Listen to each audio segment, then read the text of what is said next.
कल जो चुनाव हुए उसके परिणाम चौंका देने वाले थे। जी हम बात रामपुर और आजमगढ़ के लोकसभा उपचुनाव के नतीजों की कर रहे हैं, जिससे साफ कर दिया है यूपी में भगवा की लहर के आगे सब कुछ बौना दिख रहा है। ये लोकसभा उपचुनाव कई मायनों में खास थे, क्योंकि मुकाबला समाजवादी पार्टी के सबसे मजबूत गढ़ में था और सपा के गढ़ में बीजेपी ने सेंधमारी कर दी है। जिसके बाद सबसे बड़ा सवाल यही है, क्या है इस जीत के मायने? लालगढ़ पर भगवा कब्जा,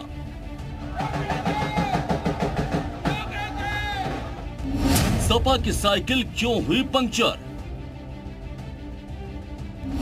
कमल ने लोकसभा उपचुनाव में कैसे किया कमाल? समाजवादी गढ़ में भगवा सेंधमारी के मायने क्या?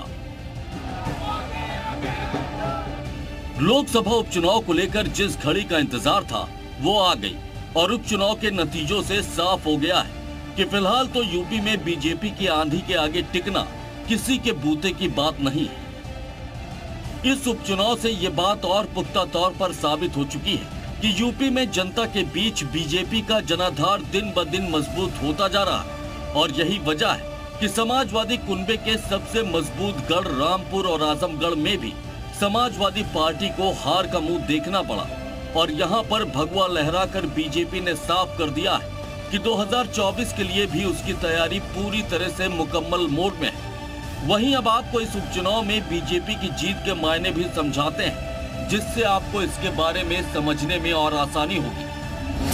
2024 की तैयारी में भाजपा को फायदा मिलेगा। बीजेपी पर लोगों का भरोसा बढ़ा है। योगी सरकार की योजनाएं लोगों तक पहुंच रही। जाति के बजाय लोगों ने सुशासन पर मुहर लगाई। यादव वोट बैंक में भी बीजेपी ने सेंधमारी की। विकास योजनाओं से लोगों का नजरिया बदला है। बूथ मैनेजमेंट मजबूत करने का फायदा मिला है। लोगों को साथ जोड़ने की कवायद रंग लाई। सीएम योगी के काम पर लोगों ने मुहर लगाई। डबल इंजन की सरकार ने डबल जीत उत्तर प्रदेश के अंदर इस उपचुनाव में हासिल की है। आदरणीय प्रधानमंत्री जी का यशस्वी नेतृत्व, भारतीय जनता पार्टी के केंद्र और प्रदेश नेतृत्व के साथ ही कार्यकर्ताओं का परिश्रम और जनता जनार्दन का आशीर्वाद, ये निरंतर डबल इंजन की सरकार को प्राप्त हुआ है। बीजेपी के बारे में कहा जाता है कि ये पार्टी साल के 365 दिन और दिन के 24 घंटे इलेक्शन मोड में रहती है। बीजेपी की तैयारी के बारे में अंदाजा इस बात से लगा सकते हैं कि बूथ लेवल की तैयारी में भी पार्टी के बड़े नेता शामिल होते हैं और कार्यकर्ताओं को जीत का मंत्र देते हैं। खास तौर से सूबे के मुखिया योगी आदित्यनाथ का लगातार प्रदेश के लिए काम करना भी बीजेपी की जीत में मददगार साबित हुआ। सीएम योगी की जनसभाओं से आजमगढ़ और रामपुर में बीजेपी की जीत का रास्ता साफ हुआ।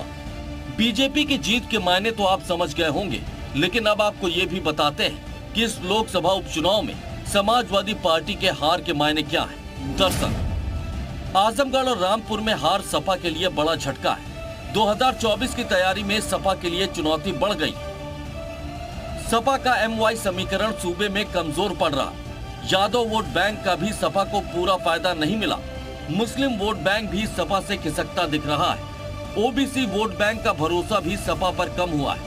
अखिलेश यादव की अगुवाई को लेकर भी सवाल उठ रहे हैं। सपा की सियासत का आधार खिसकता दिख रहा है।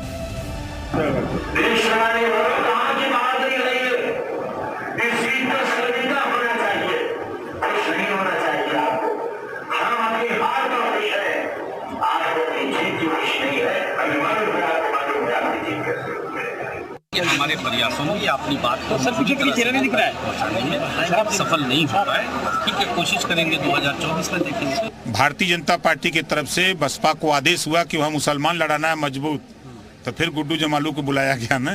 जिस तरह से मुसलमानों पर जुल्म किया है, तो वोट डालने नहीं दिया गया है, कमजोरों को, गरीबों को, तो उनके वोट का हक छीन खत्म करें, उनके वोट का हक खत्म कर देना। इन बातों से एक बात शीशे की तरह साफ हो चुकी है कि बीजेपी को यूपी में चुनौती देना फिलहाल किसी भी पार्टी के बस की बात नहीं दिख रही। आजमगढ़ लोकसभा सीट सपा अध्यक्ष अखिलेश यादव के छोड़ने की वजह से खाली हुई थी, जबकि रामपुर सीट पर आजम खान सांसद थे।